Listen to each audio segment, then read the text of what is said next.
Warahmatullahi wabarakatuh.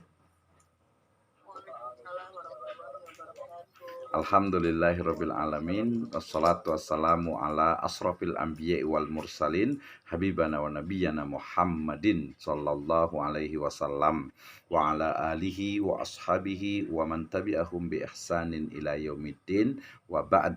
Qala Allah Ta'ala fi kitabihil karim. A'udzu billahi minasyaitonir rajim. Bismillahirrahmanirrahim. Wa anzalna ilaika dzikra litubayyana linnasi ma nuzzila ilaihim wa la'allahum yatafakkarun.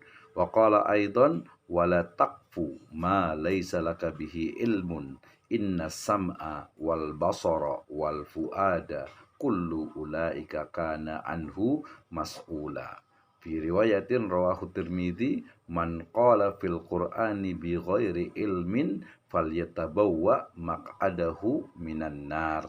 Amma ba'd fa in asdaqal hadithi kitabullah wa khairal huda huda nabiyyu sallallahu alaihi wasallam. Alhamdulillah asyukrulillahi wahdah alladzi an'ama alaina fi hadhil lailah nastati an nastamir dirasatana fil ayat wal ahadis at-tarbawi. Aqulu lakum jazakumullahu khairan ala khudurikum fi hadhihi khissah at-tayyibah wa fi hadhihi lailah al-mubarakah. Wa insyaallah fi hadhihi lailah urid an abhas yata'allaq bi manhajut tafsir fil Quran. Ay manhajul tafsir kaifa yani nahnu nufassir ayat wa aidan al ahadis. Lakin awalan min manhajut tafsir Al-Quran al-Azim. Nam, nabda yakni bi suratin Nahl kama qala Allah Ta'ala wa anzalna ilaika dzikra litubayyana linnasi ma nuzzila ilaihim wa la'allahum yatafakkarun. Baik, terima kasih Ibu dan Bapak sekalian, teman-teman semuanya. Selamat datang di materi atau di mata kuliah ayat dan hadis tarbawi atau pendidikan ya. Ini adalah pertemuan yang kedua dan kita akan membahas tentang ya sekilas tentang metode menafsirkan Al-Qur'an ya. Ini bagi yang sudah belajar terutama ustadz dan ustazah, ini kita hanya mereview dan nanti akan saya juga mungkin diskusikan terkait dengan pemahaman dari masing-masingnya gitu ya. Nah, demikian juga bagi yang baru belajar ya mungkin kita akan sama-sama mereview kembali ya, belajar kembali tentang salah satu dari ilmu yang paling penting yaitu kaifa nufassirul Quran ya, bagaimana cara atau metode menafsirkan Al-Quran. Kenapa? Karena sebelum kita membahas tentang tafsir tarbawi, tentang tafsir ya bagaimana cara menafsirkan ayat-ayat tentang pendidikan ya, maka terlebih dahulu kita mesti paham tentang metode tafsir Al-Qur'an ya. Saya awali dengan firman Allah Subhanahu wa taala dalam surat An-Nahl ayat ke-44 ya, di mana Allah Subhanahu wa taala berfirman, A'udzubillahi minasyaitonirrajim wa anzalna ilaika dzikra litubayyana linnasi ma nuzzila ilaihim wa la'allahum yatafakkarun.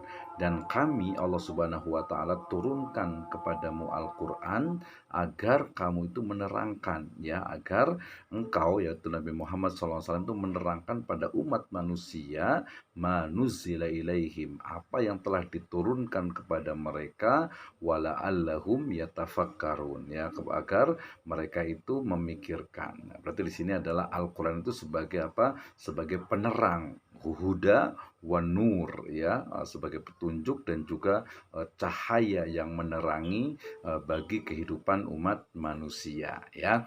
Kemudian juga ya terkait dengan cara memahami dan juga menafsirkan Al-Qur'an, kita diingatkan dengan firman Allah Subhanahu wa taala dalam surat Al-Isra ayat ke-36. Allah Subhanahu wa taala berfirman, A'udzubillahi minasyaitonirrajim, wala taqfu ma laisa laka bihi ilmun.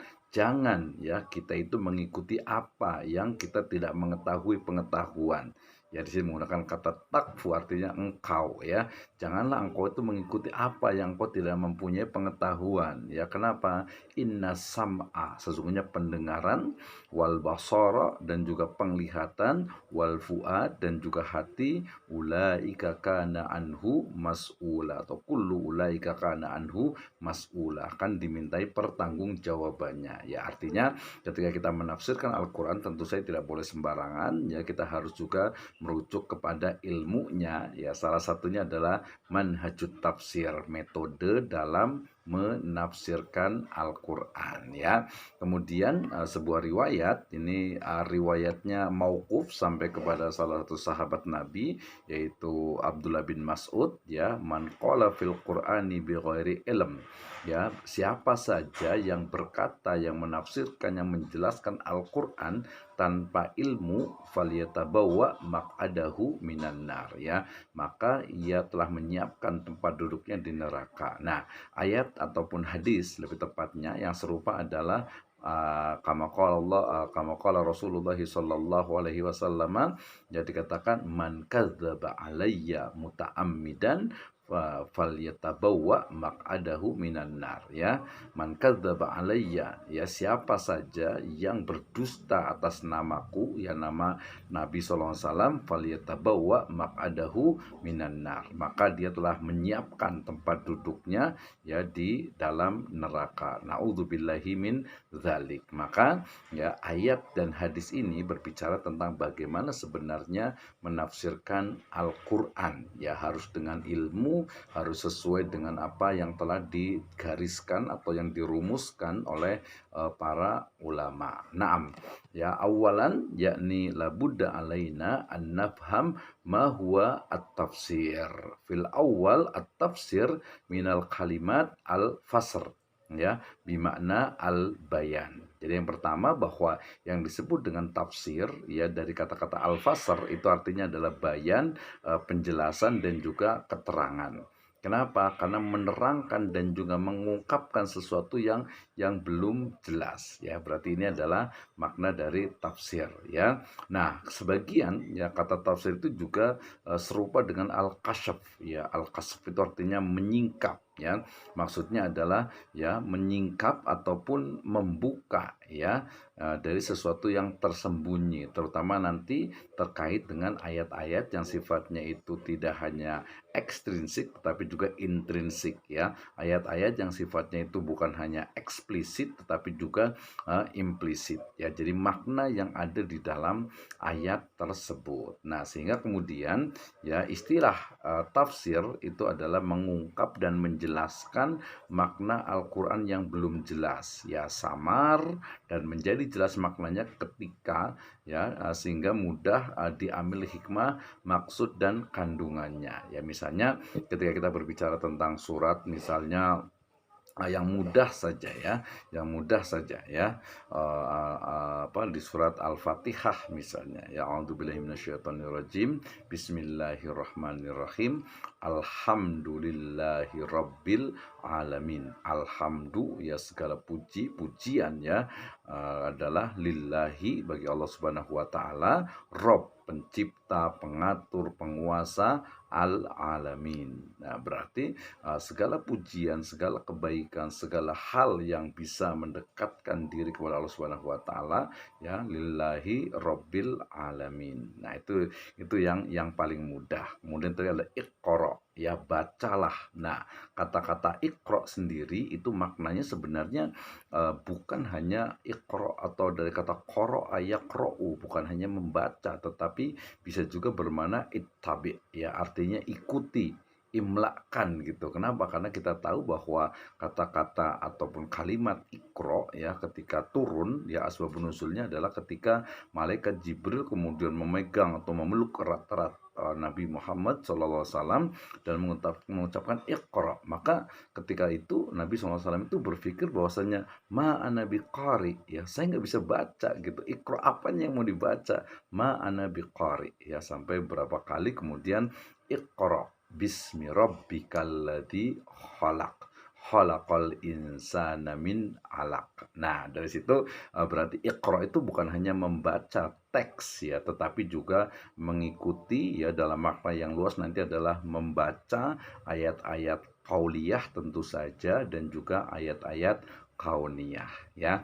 Sehingga kemudian ya kita pahami tafsir itu adalah tafhim al-mufassirin ala nusus al-Qur'aniyah ya. Yang disebut dengan tafsir itu adalah pemahaman ya yang kemudian diungkapkan atau dituliskan oleh seorang mufassir atau ahli tafsir terhadap ayat-ayat yang ada di dalam Al-Qur'an. Nah, dia mirip seperti makna fikih yang menjadi sebuah pemahaman.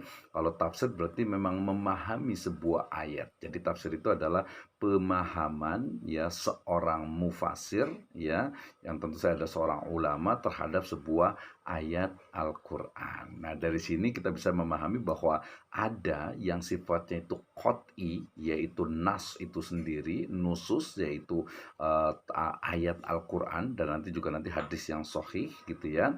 Tapi ada juga yang sifatnya itu adalah pemahaman ya, pemahaman dalam makna itu ditafsirkan nanti ya baik itu nanti metodenya adalah ayat Al-Qur'an dengan ayatnya Al-Qur'an lainnya, kemudian ayat Al-Qur'an dengan hadis, kemudian ayat Al-Qur'an dengan bahasa Arab misalnya, ayat Al-Qur'an misalnya dengan akwal dari sahabah, kemudian juga mungkin akwal dari a'immah ya, sampai kepada nanti makna-makna yang mungkin tersembunyi ya. Itu berarti pengertian tafsir. Nah, ini kan otomatis ngulang lagi ya. Jadi untuk ustadz dan ustadzah sudah terbiasa, itu namanya tafsir. So berarti kalau yang baru belajar berarti tahu oh beda ya berarti antara terjemah dengan tafsir. Iya, kalau terjemah Al-Qur'an itu berarti dia terjemahan, artinya dari bahasa Arab ke dalam bahasa Indonesia. Dia bukan tafsir. Sementara tafsir adalah memberikan makna terhadap ayat Al-Qur'an, memberikan, menjelaskan, mengkhususkan, mengumumkan ya atau mengambil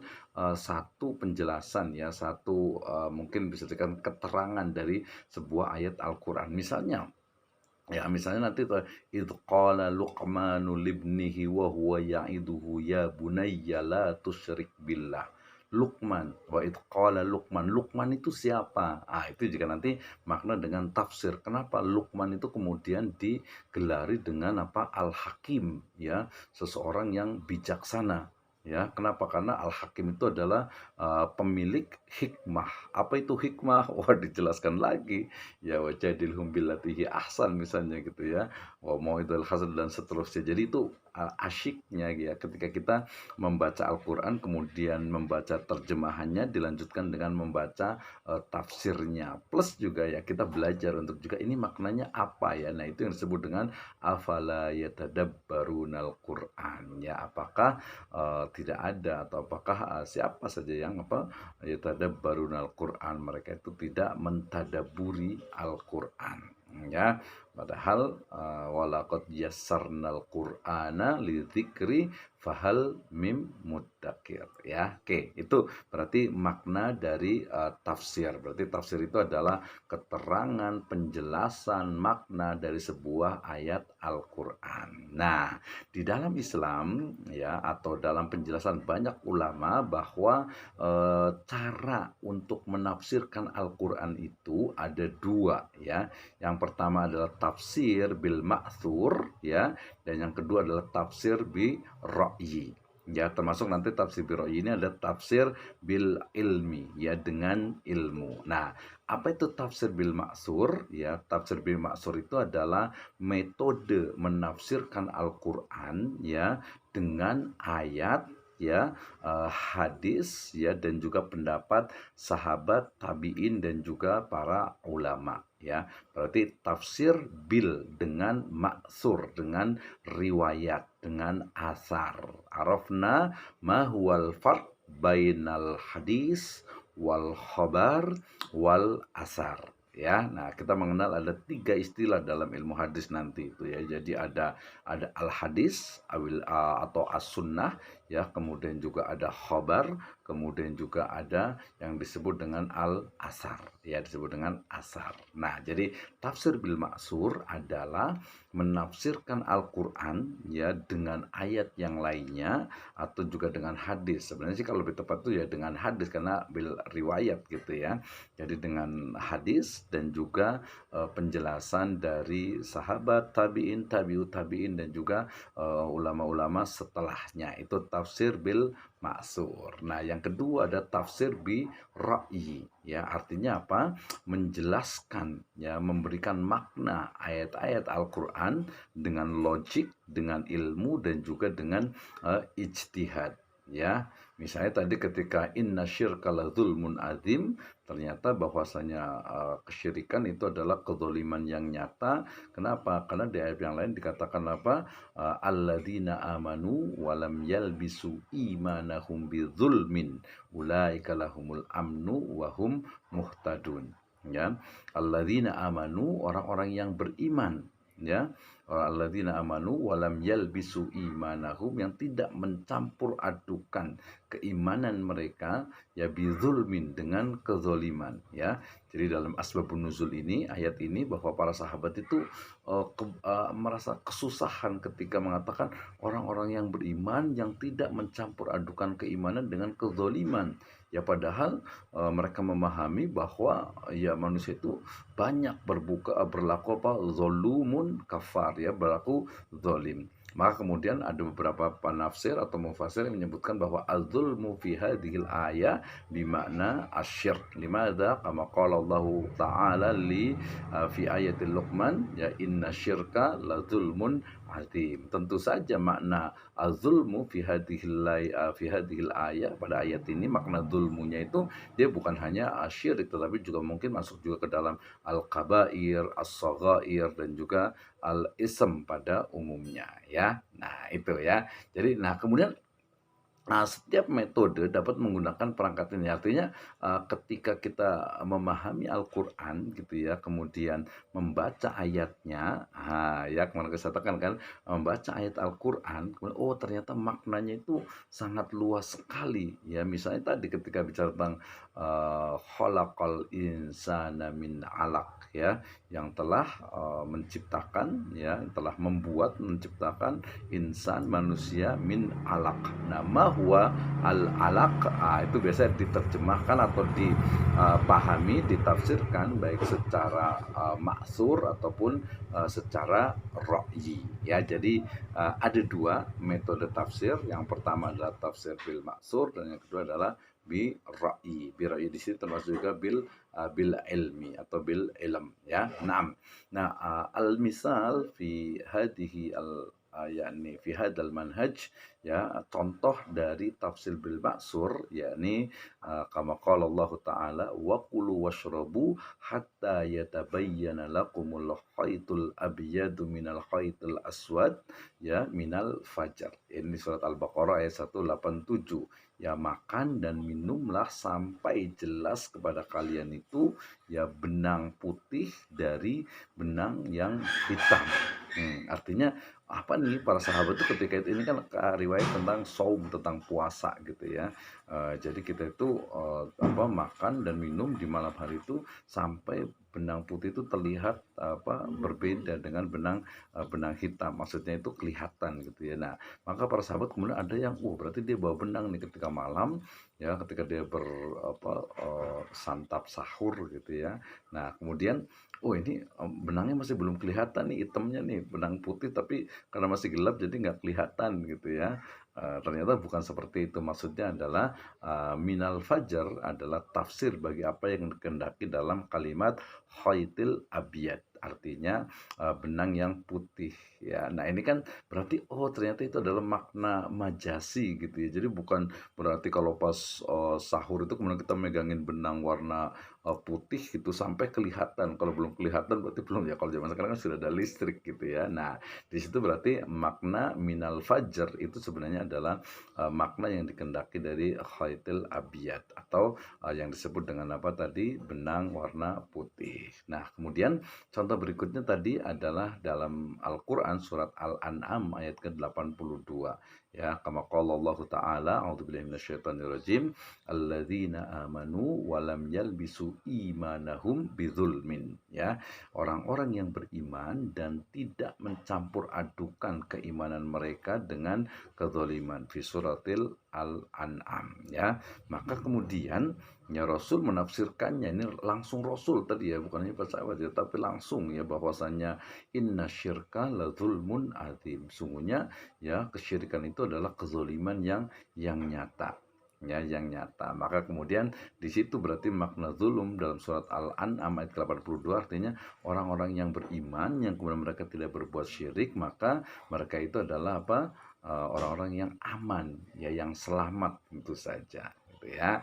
Nah, kemudian contoh berikutnya juga misalnya dalam surat Al-Baqarah ke-43, aqimis sholah atau aqimus sholata wa atuz zaka warka'u ma'a raki'in, ya, dan dirikanlah sholat, ya, wa atuz zakat, dan tunaikanlah zakat, dan rukuklah bersama orang-orang yang ruku. Nah, dalam konteks ini kira-kira ruku bersama orang yang ruku, ya, kalau biasanya dipahami itu adalah dengan sholat berjamaah. Jadi kata-kata ma'a di situ apakah secara fisikal, secara fisik bersama gitu ya, warka umar rokiin, atau dalam konteks yang ma'iyah, artinya itu dia ya sholat gitu ya. Nah, ini perlu dipahami gitu ya dalam memahami. Tentu saja nanti kita akan menemukan beberapa kita sebut saja dengan pemahaman ya, yang baik secara yang tekstual ataupun kontekstual. Ya, kalau tekstual berarti di sini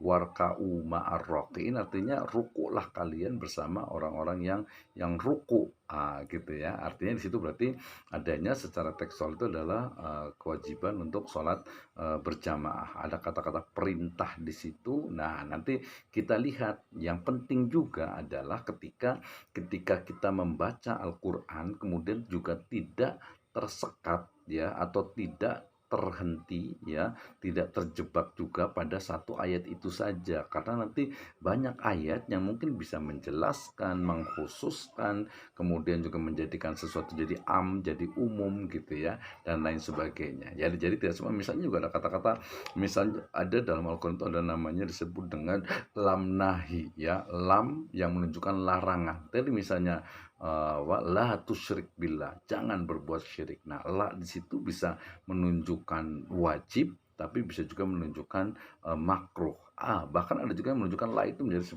sebuah apa ya, semacam larangan saja gitu ya, tidak sampai kepada yang haram. Demikian juga misalnya di sini ada aqimus shalah wa atuz zakah, ya, tentu saja di situ adalah perintah ya. Nanti ada berlaku juga kaidah al amru lil wujub ya. Jadi perintah asal dari perintah ya, hukum dasar dari perintah itu adalah wajib. Sama juga hukum asal dari larangan itu adalah ya haram untuk dilakukan. Tapi hatta ya dulu dalil ala taghyir, sampai ada dalil yang bisa jadi merubahnya ya, yang merubahnya. Nah, ini menjadi satu pembahasan. Nah, beberapa contoh dari tafsir bil ma'sur diantaranya adalah tafsir At-Tabari 12 jilid, kemudian juga tafsir Ibnu Katsir, termasuk juga tafsir Jalalain Imam As-Suyuti gitu ya. Kemudian juga ada Al-Qurtubi juga.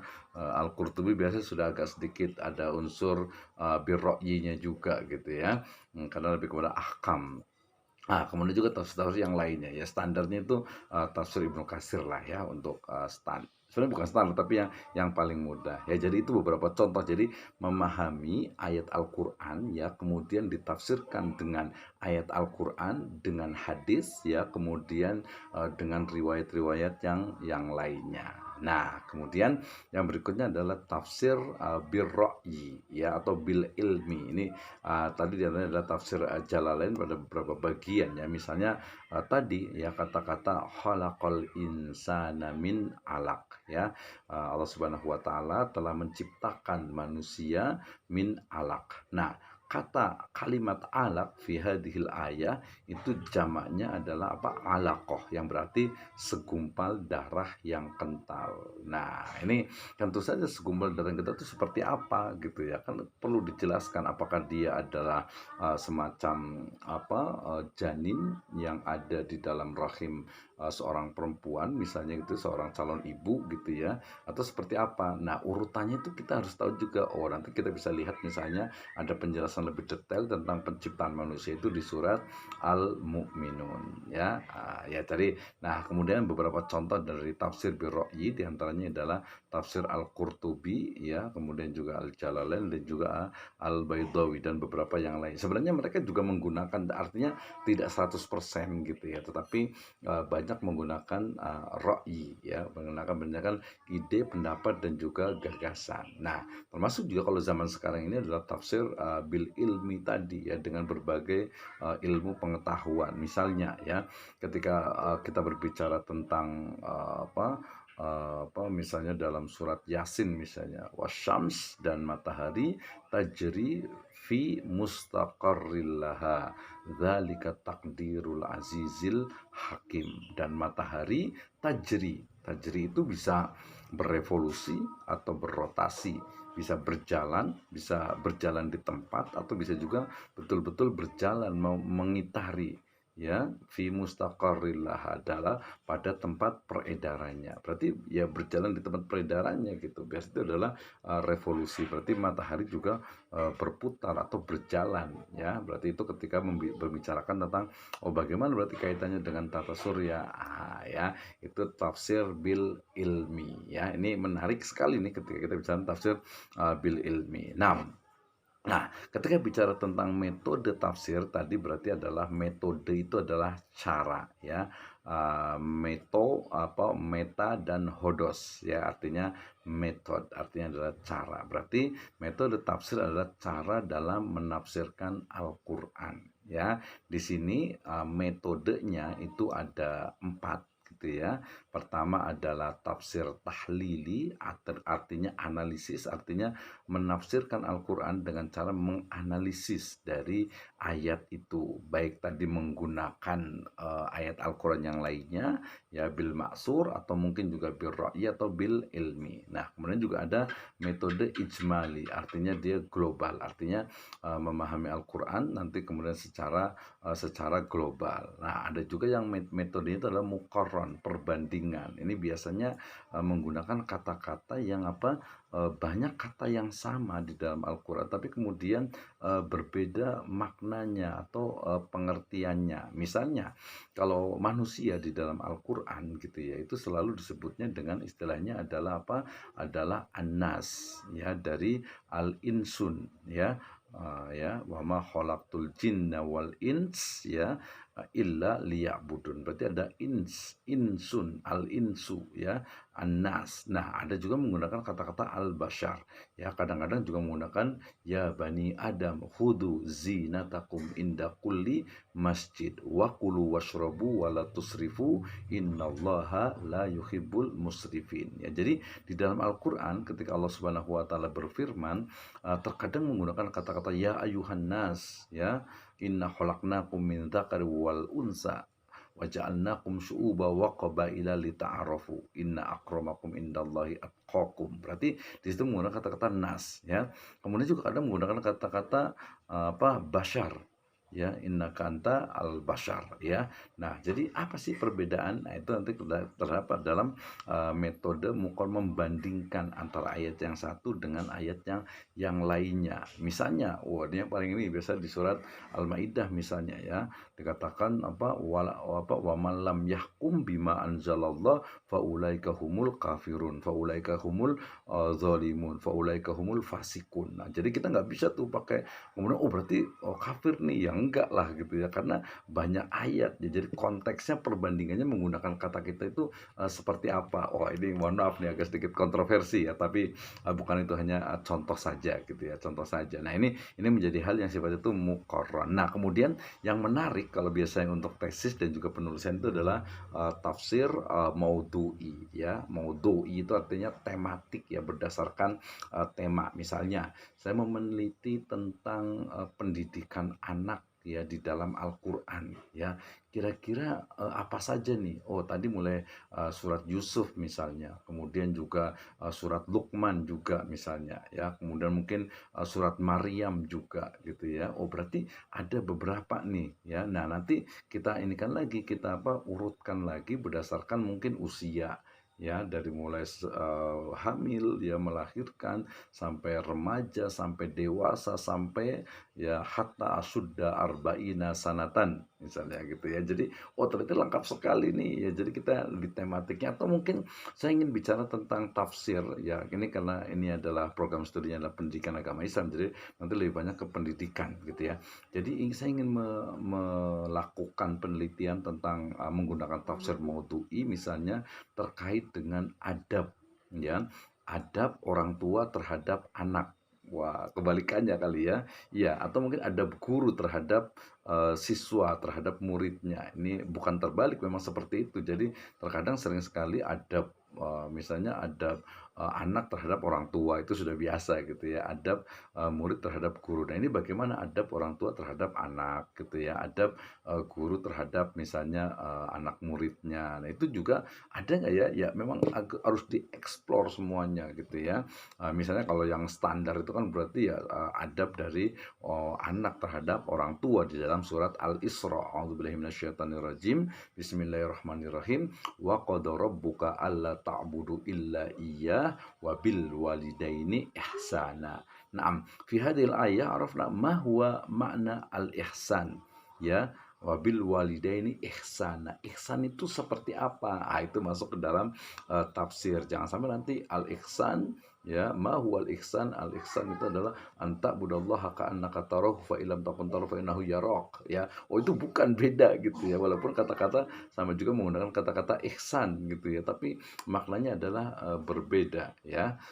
Nanti kalau dalam doa juga dikatakan Allahumma kama ahsanta khalqi fa ahsin ya khuluqi. Nah, itu juga bagian juga dari kata-kata ihsan. Nah, ihsan seperti apa gitu ya. Nah, itu dalam tafsir. Jadi sangat menyenangkan nih ya, apalagi nanti kaitan dengan apa, dengan Al-Qur'an, cara menafsirkan Al-Qur'an. Baik. Nah, yang pertama tadi disebut dengan metode tahlili, yaitu menafsirkan Al-Qur'an dengan penyampaian secara lengkap ya, analisis yang panjang dan juga menjelaskan persoalan dari berbagai aspeknya. Nah, karakternya ya, karakter atau khosois dari metode manhaj tahlili ini adalah ya biasanya membuat makna lafadz ya. Jadi ini artinya apa tadi, alaq misalnya gitu ya.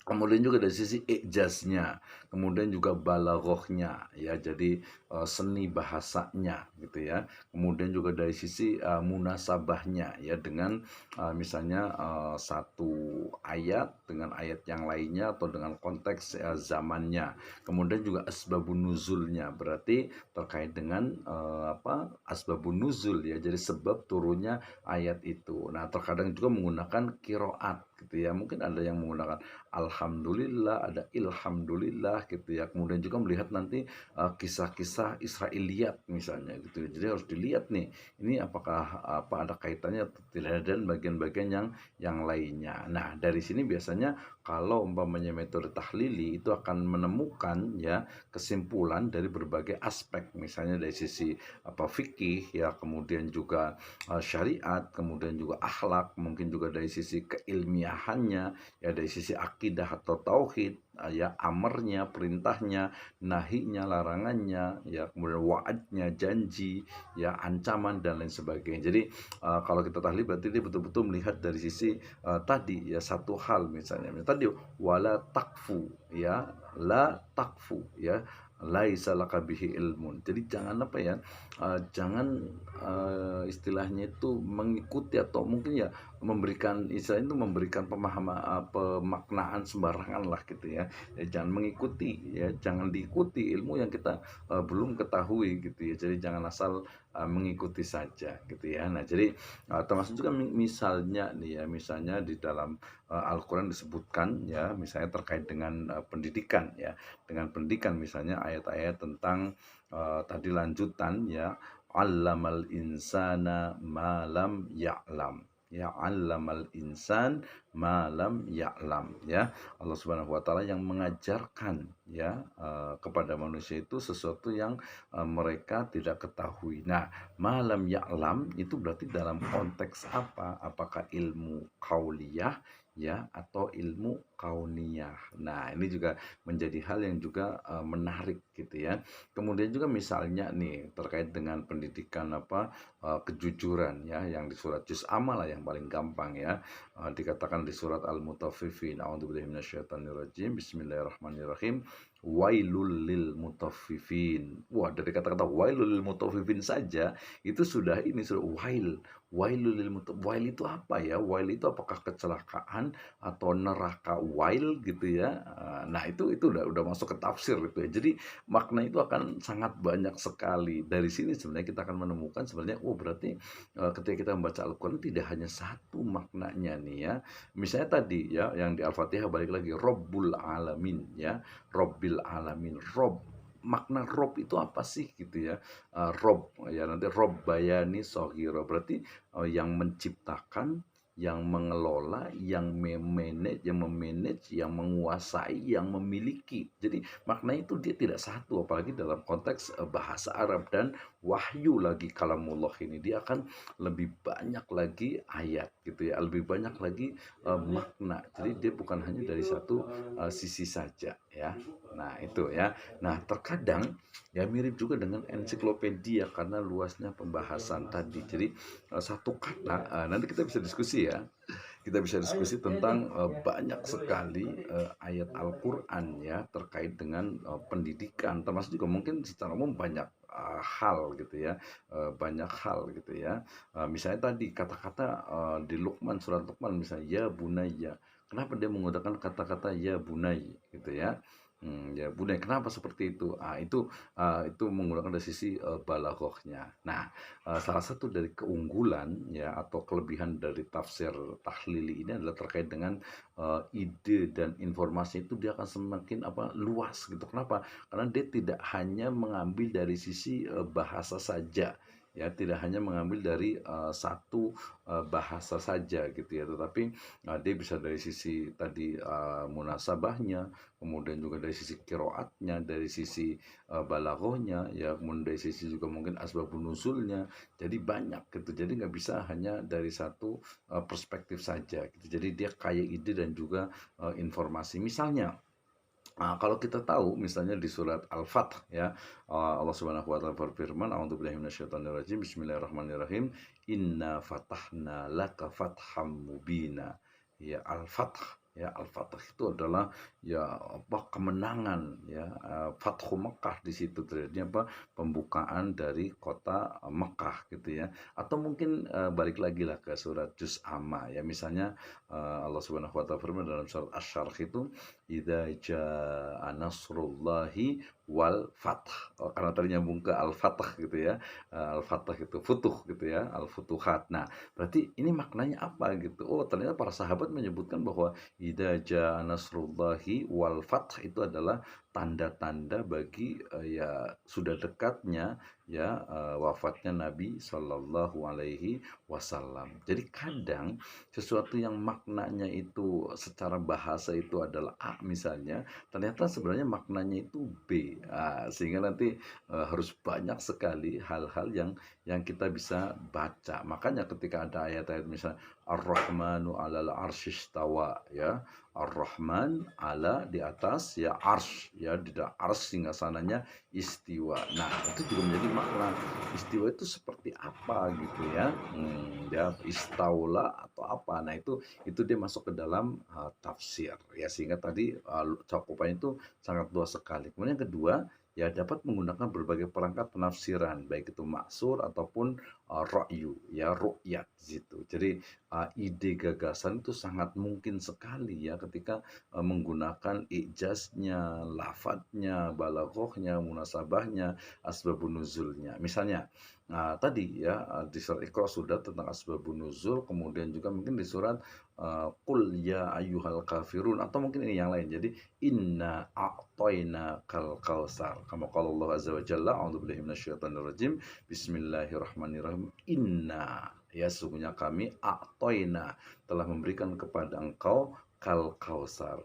Naam, mahwal kausar. Ya, al kausar itu apa sih gitu ya? Kalau diterjemahkan biasanya adalah apa? Kenikmatan yang banyak, ya, kenikmatan yang banyak. Fasolli, maka sholatlah, li rabbika, kepada atau untuk Robmu, wanhar, maka inhar atau sembelihlah. Nah, ini apa nih wanhar itu? Apakah sembelih itu pada Idul Adha gitu ya, atau sembelihan pada umumnya?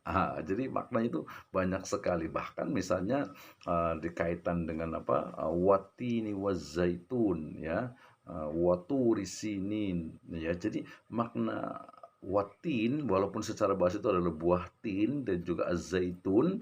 Nah, ketika kita membaca terjemahannya nanti bukan terjemahannya, ketika kita membaca tafsirnya itu akan lebih luas lagi, bukan hanya buah tin dan juga buah zaitun. Walaupun secara bahasa itu adalah ya demi watin ya, buah tin dan juga buah zaitun. Nah, ini menjadi hal yang menurut saya menjadi sangat menarik sekali gitu ya. Kemudian menjadi media pendokumentasian sejarah, syair dan juga kisah-kisah Israiliyat. Jadi artinya kita bisa memisahkan antara kisah yang benar gitu ya dengan kisah yang Israiliyat gitu ya. Misalnya kisah tentang Isra Mi'raj misalnya ya. Kama qala Allahu azza wa jalla, a'udzubillahi minasyaitonir rajim, bismillahirrahmanirrahim.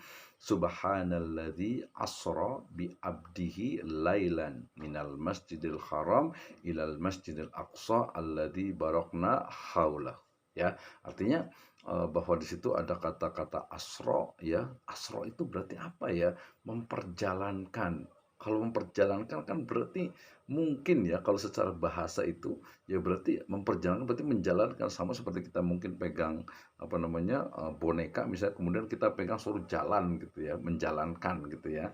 Ya, atau mungkin seperti mobil menjalankan juga ya asro. Tapi maknanya sebenarnya bukan hanya itu gitu ya. Bisa jadi di situ justru muncul beberapa Israiliyat tentang misalnya mitos tentang buruk misalnya ya, buruk itu seperti apa gitu ya, maka muncullah diimagekan seperti kuda gitu ya, kemudian apa sampai apa mukanya atau kepalanya adalah seorang perempuan. Itu adalah hasil dari Israiliyat gitu ya. Nah, seperti apa asor di situ? Oh, sampai makna lailan saja gitu ya, malam itu seperti apa, kayak kemarin udah kita bahas ya, lailan itu seperti apa. Nah, itu juga menjadi sebuah hal yang akan memang memperkaya dari makna yang ada di dalam Al-Qur'an. Nah, ada beberapa kelemahannya, memang kadang pembahasan itu dia parsial. Kenapa? Karena memang dia kan satu tema, satu topik. Tapi ini sebenarnya bisa diatasi juga. Jadi satu tema bisa terdapat di beberapa ayat. Jadi nanti bedanya dengan yang berikutnya yang mau itu. Jadi tahlil ini lebih kepada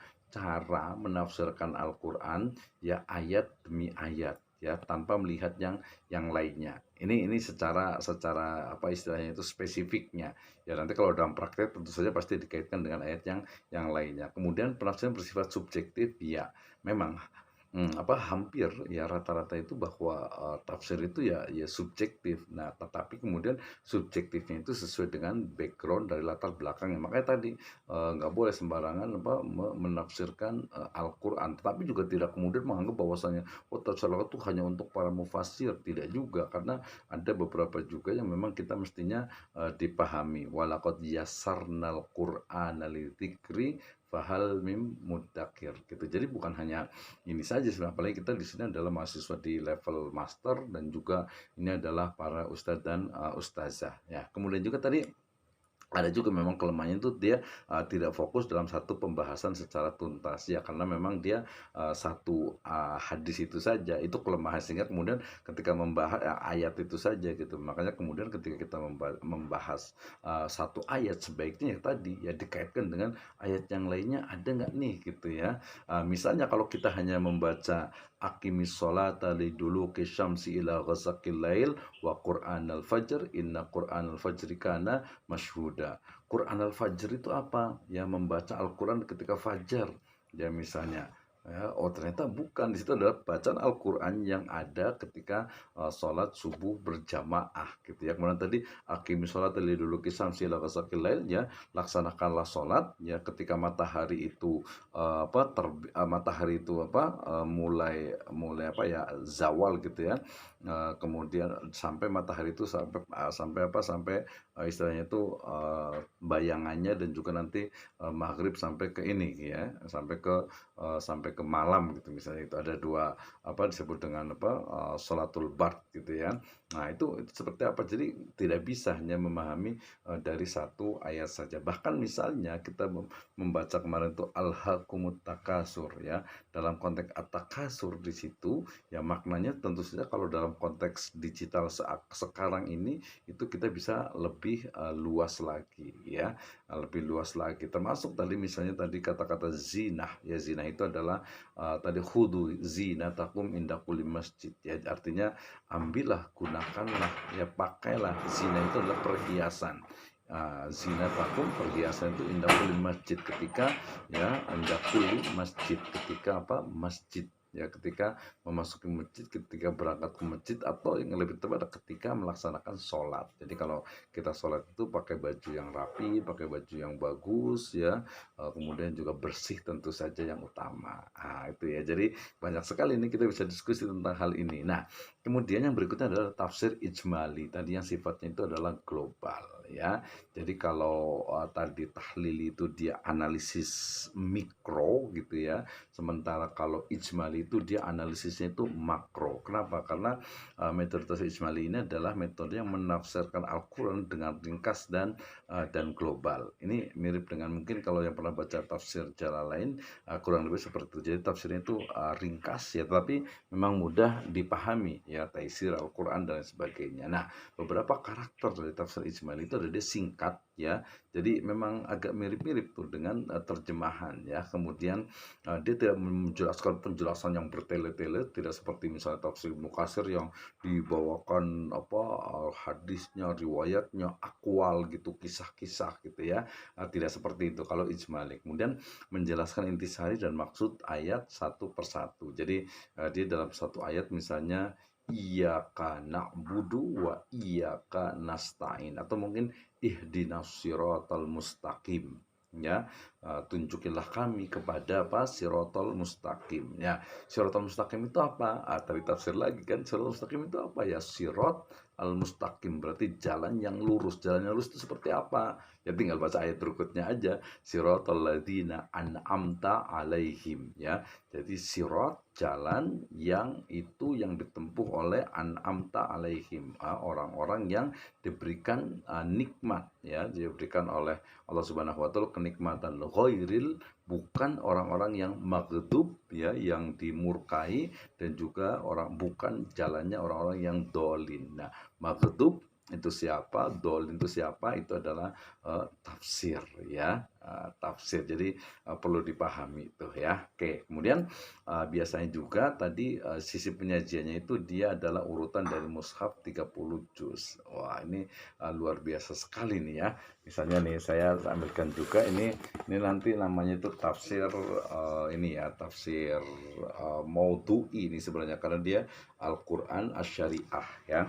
Al-Quran Asy-Syariah, misalnya saya buka misalnya nih ya, dalam surat ini Ghafir ayat ke-61 ya. Allah Subhanahu wa taala berfirman, a'udzubillahi minasyaitonirrajim, Allahul ladzi ja'ala lakumul laila litaskunu fiha wan nahara mubsira innallaha ladu fadlin 'alan nasi walakinna aksaron nasi la yashkurun. Ya, banyak sekali ayat yang memang aksarun nasi la yashkurun, la ya'lamun, la yaqilun. Nah, ini maksudnya seperti apa konteksnya gitu ya.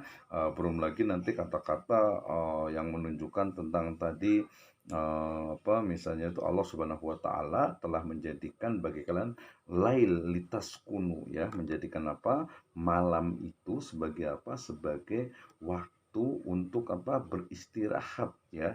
Ini di surat Ghafir ayat ke 60 gitu ya, 60 ya. Jadi artinya bahwasanya malam itu memang untuk istirahat, ya.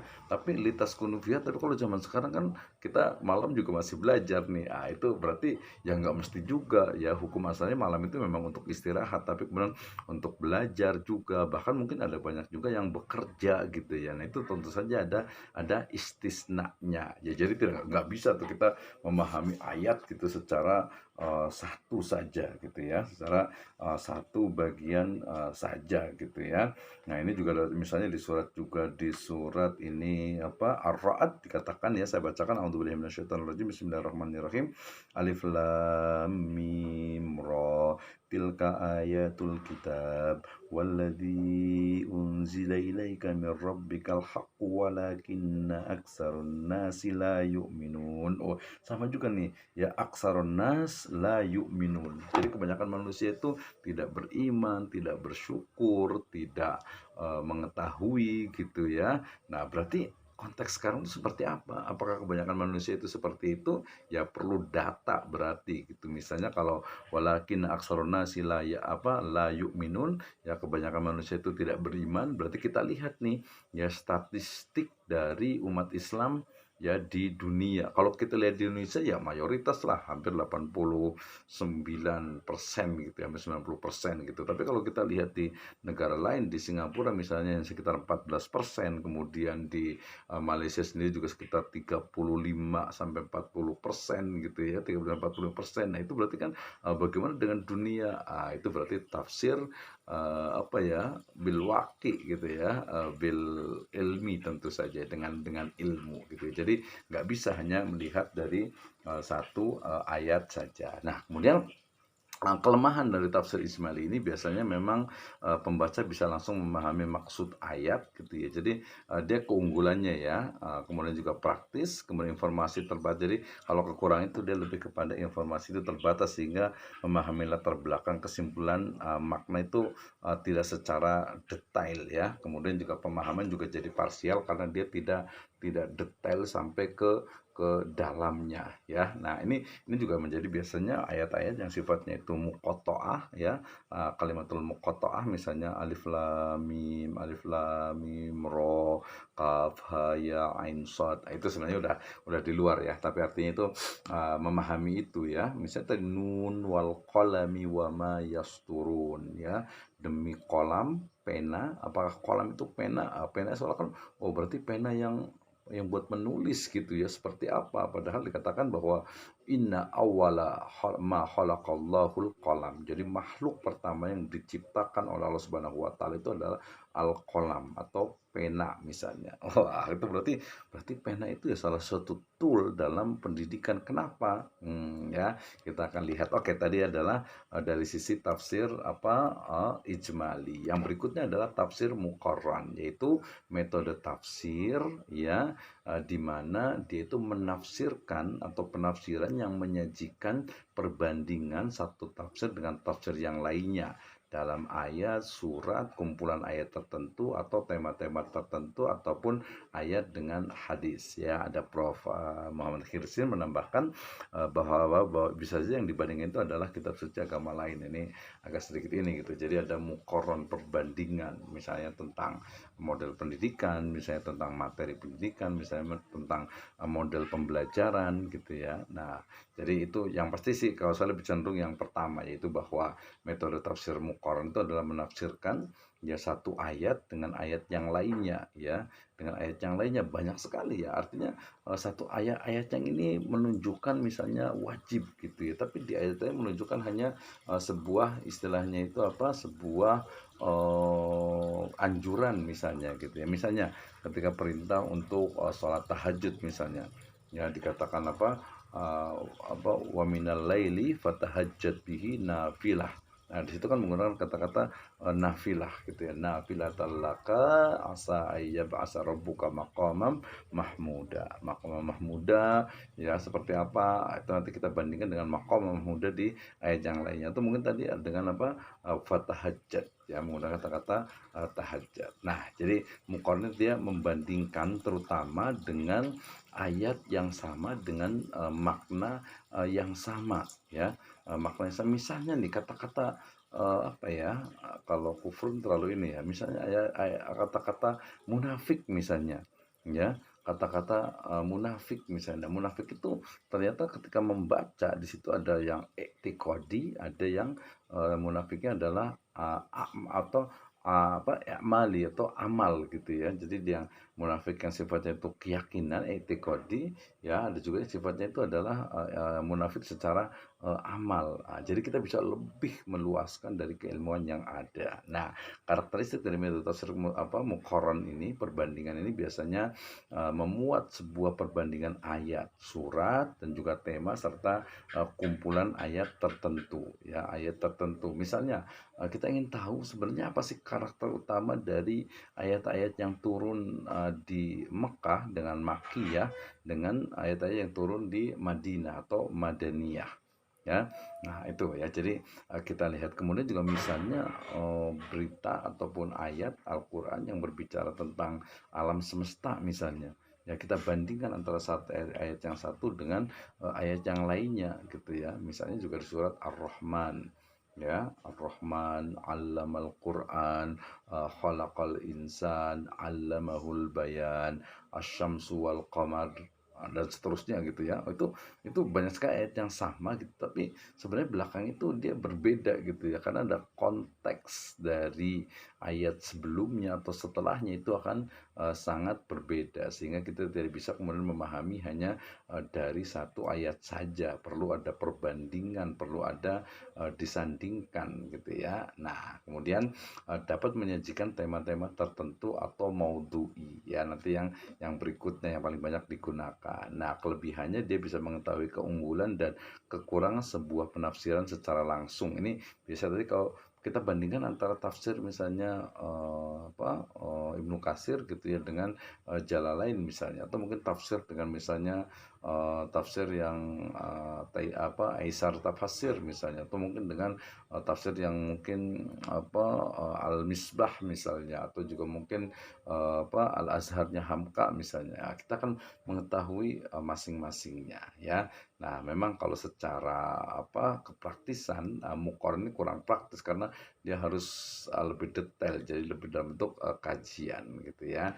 Nah, yang terakhir adalah tafsir maudhu'i ya, di mana tafsir maudhu'i ini adalah tafsir tematik ya. Jadi dalam membahas satu pembahasan, satu tema atau mengumpulkan berbagai ayat yang kemudian memiliki tema dan topik yang sama ya. Misalnya kalau saya ingin mencari makna dari kedudukan misalnya anak misalnya, atau peserta didik gitu ya, atau mungkin tadi adab atau etika gitu ya, atau mungkin tentang ilmu alam atau tentang ilmu eksak atau tentang ilmu misalnya fisika gitu ya, atau mungkin tentang model pembelajaran gitu ya, atau mungkin kisah para nabi ya, banyak sekali. Jadi kita kumpulkan beberapa ayat itu yang memiliki tema yang sama, itulah tafsir maudhu'i ya, tafsir maudhu'i. Jadi ini yang paling banyak sekali untuk dikembangkan, dan dia biasanya tentu saja dia akan lebih lebih komprehensif. Kenapa? Karena dia itu mengumpulkan ayat Al-Quran yang berbeda-beda dari berbagai surat Al-Quran, tetapi dia memiliki hubungan yang sama karena dia ada satu tema tertentu ya, kemudian menafsirkan sesuai dengan kaidah-kaidah penafsiran dan juga tujuan-tujuan dari diturunkannya Al-Quran ya. Saya mengutip dari perkataan Imam Ibnu Katsir yang untuk standar tadi ya, bahwa menafsirkan Al-Quran itu ya Al-Quran dengan Al-Quran, artinya satu ayat Al-Quran ditafsirkan dengan ayat Al-Quran yang lainnya ya, Kemudian kalau tidak ada dengan hadis ya, kemudian juga dengan khobar atau asar, kemudian dengan akwal sahabah, tabi'in, tabi'ut tabi'in, kemudian juga dengan akwal dari misalnya a'immah ya, para ulama gitu. Misalnya ya kalau dalam surat di surat An-Nisa misalnya ayat ke-29 ya, Allah Subhanahu wa taala berfirman, a'udzubillahi minasyaitonirrajim, ya ayyuhalladzina amanu la ta'kulu amwalakum bainakum bil batil illa an takuna tijaratan antarodin minkum wala taqtulu anfusakum. Ya, jangan kalian membunuh diri-diri kalian. Maksudnya apa nih? Wala taqtulu anfusakum. Apakah dia berdiri sendiri yang merupakan larangan untuk bunuh diri, atau ada korelasinya dengan ayat sebelumnya ya, wala taqulu amwalakum bainakum bil batil. Nah, gitu. Termasuk juga ya ayat misalnya tadi di surat An-Nisa 29 ini juga sama. Kalau di An-Nisa itu adalah ya ayyuhalladzina amanu la taqulu amwalakum bainakum bil batil. Kalau di surat Al-Baqarah ayat 186 gitu ya, itu bicara tentang apa? Wala taqulu amwalakum bainakum bil batil. Jadi kata-katanya itu sama. Makanya kalau Ibnu Qayyim beliau juga menulis sebuah ayat, sebuah buku judul itu Yas'alunaka. Kan ayat yang menggunakan kata-kata yas'alunaka itu sangat banyak sekali. Yas'alunaka anil mahid, yas'alunaka anis sa'ah, yas'alunaka anil anfal. Banyak gitu ya. Kenapa menggunakan kata-kata yas'alunaka? Mereka bertanya ya kepada engkau Nabi Muhammad SAW. Berarti di situ ada unsur apa, model pembelajaran. Ya, jadi ada question Q&A ya, question and answer tentu saja. Ya, jadi ini menjadi hal yang menarik dan dia memiliki karakternya. Berarti dia membahas tema ya, judul dan topik pembahasan tertentu ya. Jadi nanti ini yang sebenarnya yang menjadi bahasan kita, karena kita adalah ayat hadis ya tarbawi. Berarti masuk ke dalam, kalau hadisnya adalah, ayatnya adalah tafsir maudhu'i, kalau hadisnya adalah hadis maudhu'i ya. Jadi dia tidak mengikuti tertib dari mushaf gitu ya, tidak mengikuti tertib dari mushaf, tetapi dia berdasarkan maudhu'nya atau topiknya. Nah, kemudian uraian bisa dengan perangkat bil maksur atau bil ra'yi ya. Misalnya kita ingin tahu tentang bagaimana sih sebenarnya cara metode ya dalam mendisiplinkan anak gitu ya, dalam mendisiplinkan anak ya, atau dalam mendisiplinkan ya peserta didik misalnya. Ada nggak ayatnya nih tentang kedisiplinan, baik itu yang eksplisit ataupun juga implisit ya. Nah, demikian juga kita ingin tahu tentang bagaimana sebenarnya cara ya, misalnya itu untuk memberikan hadiah ya kepada anak gitu ya. Tadi ada reward ya, dan juga ada punishment.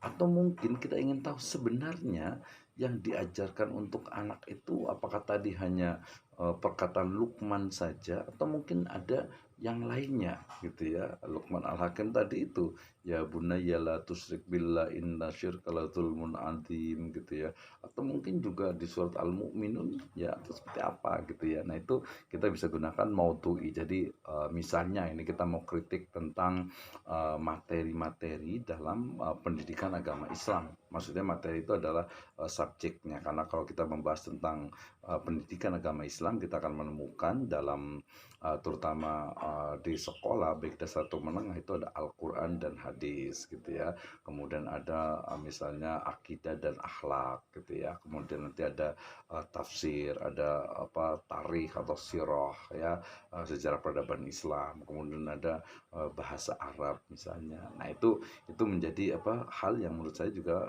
menarik untuk kita kaji ya berdasarkan tafsir maudhu'i ya. Jadi nanti masing-masing kita akan kasih challenge ya. Jadi tadi keunggulannya dia membahas secara tuntas, mendalam dan tajam, karena dia hanya fokus kepada satu masalah. Nah, gitu ya. Kemudian membuat berbagai informasi terkait dengan tema. Jadi tema ini ternyata ada di ayat ini, kemudian di surat ini, kemudian juga di dia makiyah atau madaniyah gitu ya. Nah, itu. Kemudian juga tapi memang dia perlu istilahnya itu keilmuan dan juga waktu yang lebih sehingga memang kurang praktis ya karena dia harus membaca banyak. Misalnya, saya membuat tulisan juga tentang tafsir tentang harta atau tentang al-amwal misalnya gitu ya. Ternyata harta dalam Al-Quran itu ya al-ghanam, kemudian al-zahab, wal-fiddah, kemudian juga al-fulus, ya an-nuqud gitu ya. Nah, dalam konteks sekarang tentu saja harus dikembangkan bahwa al-amwal atau al-mal itu adalah ya kullu syai'in lahu qimatin. Ya, misalnya gitu karena sebagian itu di syariah dan juga di ekonomi. Kalau di dalam misalnya pendidikan ya di ruang lingkup pendidikan agama Islam kita akan menemukan oh ternyata misalnya tadi apa sih bedanya antara siswa, murid dengan mahasiswa ya? Kenapa yang mahasiswa S2 ini tidak kita sebut murid gitu ya? Kemudian kenapa sih kalau udah